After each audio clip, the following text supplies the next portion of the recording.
Assalamualaikum warahmatullahi wabarakatuh. Alhamdulillah wassalatu wassalamu ala Rasulillah. Asyhadu an la ilaha illallah wahdahu la syarika lah wa asyhadu anna Muhammadan abduhu wa rasuluhu la nabiyya ba'dah. Allahumma iftah lana wa lakum futuhal arifin bi rahmatika ya arhamar rahimin. Allahumma shalli wa sallim wa barik ala nabiyyina Muhammadin sallallahu alaihi wasallam wa alihi wa ashabihi wa azwajihi wa dhurriyyatihi wa ahli baitihi radhiyallahu anhum. ولمشايخنا ولجميع المسلمين والمسلمات والمؤمنين والمؤمنات الأحياء منهم والأموات وتابع بيننا وبينهم بالخيرات رب اغفر وارحم وأنت خير الراحمين ولا حول ولا قوة إلا بالله العلي العظيم. Baik, ayyuhal ikhwah, insyaallah mari kita lanjutkan bahasan kita yang kemarin, yaitu tentang jin khodam. Nah, kita berkenalan dengan jin khodam, pengaruh buruk dan cara berlepas diri daripadanya. Insyaallah kita lebih khususkan lagi, karena memang jin khodam ini banyak di masyarakat kita digunakan ketika situasi-situasi mana anak muda yang mana mereka dikirim ke kota-kota sebelum mereka merantau, atau di zaman-zaman dulu digunakan di zaman penjajahan. Jin khodam ini banyak dipakai jasanya untuk perlindungan diri dan cara yang sangat mudah dan sifatnya gaib. Dan zaman-zaman dulu, di zaman awal-awal Islam datang ke sini, memang orang beradu kekuatan, beradu pengaruh dengan jin khodam ini pula. Maka untuk segala jenis keperluan, mereka memakai jasa jin khodam ini, masukkan ke dalam tubuh mereka, dan mereka berlindung kepercayaan terhadap kepercayaan dinamisme dan animisme, yaitu banyak Tuhan dan satu Tuhan. Nah, Tuhan yang sebutnya leluhur atau nenek moyang sebagai pelindung-pelindung mereka. Itu jauh hari sebelum datangnya Islam. Islam datang ke Nusantara melalui akulturasi budaya, maka sedikit-sedikit dikikis. Maka ada istilah pemasukan budaya. Islam ini masuk ke budaya tanpa merubah mengajak-ajak yang ada.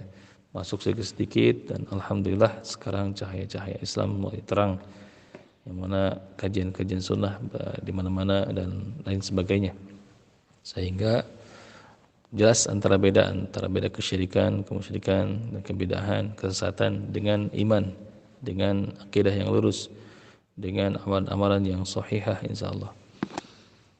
Maka ada sebagian di antara kita mungkin yang dulunya praktisi pengobatan alternatif atau supranatural yang menggunakan tenaga batin. Artian mereka menggunakan khodam dalam prosesi ruqyahnya di masa lalu. Kemudian datanglah hidayah dan taufik dari Allah Subhanahu wa taala serta inayahnya, dia berubah menjadi peruqyah yang syar'iyah. Namun dalam perjalanannya, seiring mereka ingin sembuh dari khodam mereka, mengeluarkan khodam mereka satu persatu, dan mereka pun meruqyah seperti layaknya peruqyah syar'i meruqyah. Maka kita bisa mengecek kalaulah kita mantan praktisi ruqyah syirkiyah atau ruqyah yang bukan syar'i, atau ruqyah khodamiyah yang menggunakan khodam, dengan ruqyah syar'iyah. Apa bedanya, atau apakah khodam masih ada dalam tubuh kita? Maka biasanya ada sensasi peruqyah, merasakan sensasi saat meruqyah atau saat menyentuh pasien. Sensasi apa saja ya, peruqyah yang masih memiliki khodam? Pertama, sensasi panas atau kesetrum. Jadi ketika menyentuhkan tangannya di dada pasien, misalkan ikhwan dengan ikhwan, mas, atau akhwat dengan akhwat, peruqyahnya akhwat, markinya akhwat, jadi satu jenis, tidak kecuali pasangan suami istri ya. Di ruqyah, pegang tangannya di dada dan ada rasa sensasi panas atau kesetrum. Ini menandakan masih ada sisa-sisa khodam dalam tubuh peruqyah ini.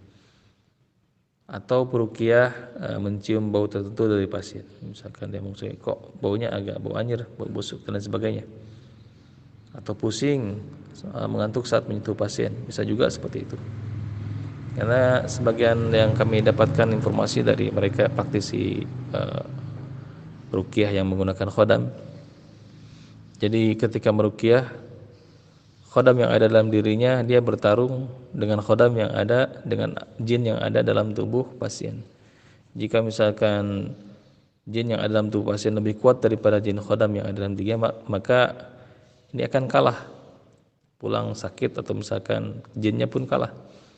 Tapi kalau misalkan jin yang dia miliki peruqyah ini untuk meruqyah pasien dan jin yang dalam tubuh pasien, baik itu jin saka atau misalkan gangguan jin sihir dan lain sebagainya, lebih kecil atau lebih lemah daripada kekuatan jin ini, maka biasanya sembuh.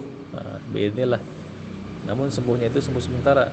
Ada dititipkan jin baru karena panglima jinnya ada dalam dirinya, yaitu sudah jin baru untuk memasukkan jin baru ini untuk peredam ketika misalkan jin yang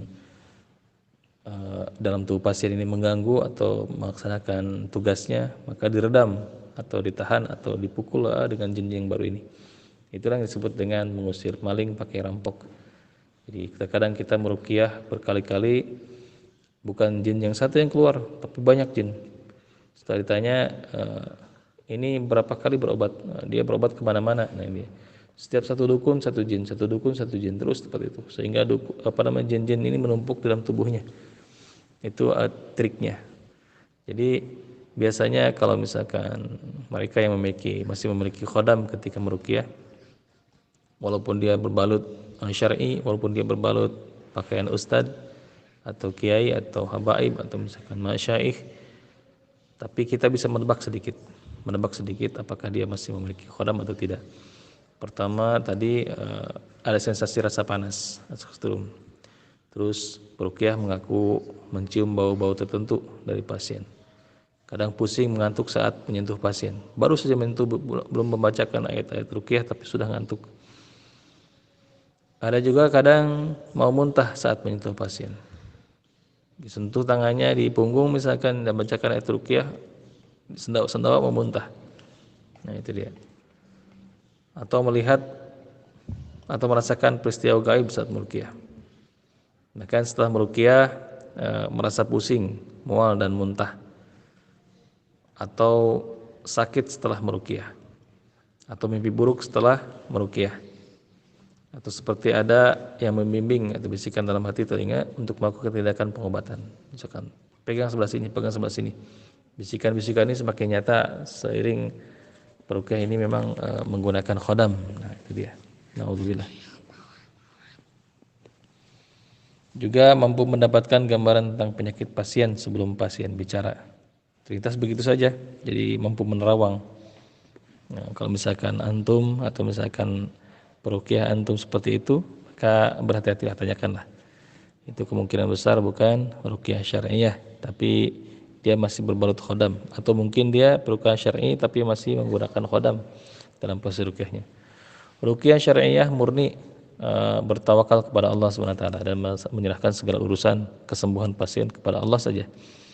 Mereka hanya mengikhtiarkan kesembuhan, tidak lebih daripada itu. Mengikhtiarkan dengan cara membacakan dan sesuai tuntunan baginda Nabi SAW dan guru-guru mereka secara tajribi.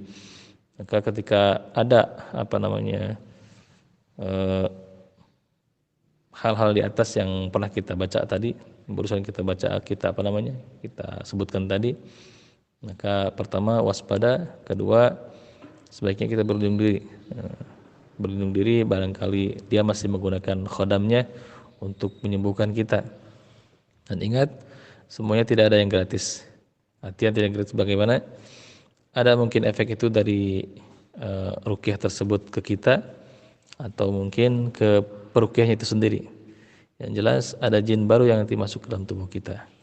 Itu yang disebut dengan khodam yang digunakan untuk meruqyah. Na'udzubillah, tsumma na'udzubillah. Lalu bagaimana cara menghindari diri dari pengaruh khodam yang pernah kita miliki, atau misalkan peruqyah yang pernah menggunakan khodam? Yang pertama, kita dalam hati i'tikadkan kita berlepas diri daripadanya. Kita berlepas diri daripada khodam yang ikut campur, yang memang sulit keluar misalkan. Karena kita sudah berusaha ruqyah mandiri, kita memang tadinya sudah hijrah total, namun masih ada jin khodam ini dalam tubuh kita. Lalu dia ikut meruqyah bersama kita, naudzubillah, kita pertama berlepas diri daripadanya. Yang kedua, lakukan ruqyah mandiri sebelum melakukan ruqyah ke marki kita, ke pasien kita. Kemudian ketika meruqyah pasien, niatkan pula meruqyah diri sendiri untuk mengusir atau menghancurkan jin khodam kita. Jadi nanti ketika pasien muntah, kita pun muntah, tidak mengapa. Kita mengikhtiarkan kesembuhan dengan niatkan meruqyah pasien dan meruqyah diri sendiri. Maka lafaz bismillahirrahmanirrahim, lafaz bismillahirrahmanirrahim dirubah menjadi bismillahirrahmanirrahim atau arkikuma, arkikum. Jadi aku meruqyah kalian semua, bukan aku meruqyah kamu. Jadi domirnya diganti arkik menjadi arkikum. Bismillahirrahmanirrahim. Min kulli syai'in yu'dhikum wa min kulli syarri nafsin aw 'ainin hasid. Allahu yashfikum. Bismillahirrahmanirrahim. Allahu yashfikum. Nah, seperti itu. Jadi ganti dhamirnya. Dan kalau kita misalkan meruqyah 2 orang, jadi bismillahirrahmanirrahim min kulli syai'in yu'dhikuma. Kalau misalkan kita meruqyah 1 orang, bismillahirrahmanirrahim min kulli syai'in yu'dhik, dan seterusnya. Nah, seperti itu. Selanjutnya, bagaimana cara menghilangkan pengaruh khodam dalam diri kita ketika kita meruqyah yang khodam di masa lalu? Taubatan nasuha, dan baca ikrar pemutus terhadap paksa jin. Ketika kita misalkan meruqyah seorang yang punya khodam, kita ikrarkan, baca ikrar pemutus bersama dengan pasien. Itu tidak mengapa. Dia baca ikrar pemutus, kita pun baca ikrar pemutus dengan niatkan untuk memutuskan jin khodam yang ada dalam tubuh kita. Nah, seperti itu. Dan secara keseluruhan memang jin khodam ini sangat berbahaya adanya. Maka salah satu cara yang paling tuntas adalah bertaubat dan tidak mengulangi lagi. Ada pantrang-pantrang, ada kita mengingkari bahwa mereka tinggal dalam tubuh kita ini termasuk maksiat dan zalim. Dan biasanya jin khodam ini sulit keluar karena kita harus membongkar atau menembus benteng ini dulu. Bentengnya apa? Benteng pengakuan diri terhadap kekuatan jin khodam ini sendiri. Naudzubillah. Maka cara paling mudah, cara paling ampuh yaitu menyadari diri dulu. Mengakui bahwa ini adalah perbuatan zalim, bahwa jin kita memiliki jin pendamping atau khodam ini memang tidak diperbolehkan oleh agama dan sangat berbahaya adanya. Terutama buat diri sendiri, terus keluarga kita, bahkan keturunan-keturunan kita yang nanti berubah menjadi jin saka, bahkan jin pecinta. Alhamdulillah. Nah, itu barangkali paham sampai kita. Insyaallah nanti kita akan lanjutkan di lain kesempatan. Barakallahu fikum. Allahumma inni na'udzubika min ilmin la yanfa'u wa na'udzubika min qalbin la yakhsha. Subhanakallahumma wa bihamdika asyhadu an la ilaha illa anta astaghfiruka wa atubu ilaik. Wassalamualaikum warahmatullahi wabarakatuh.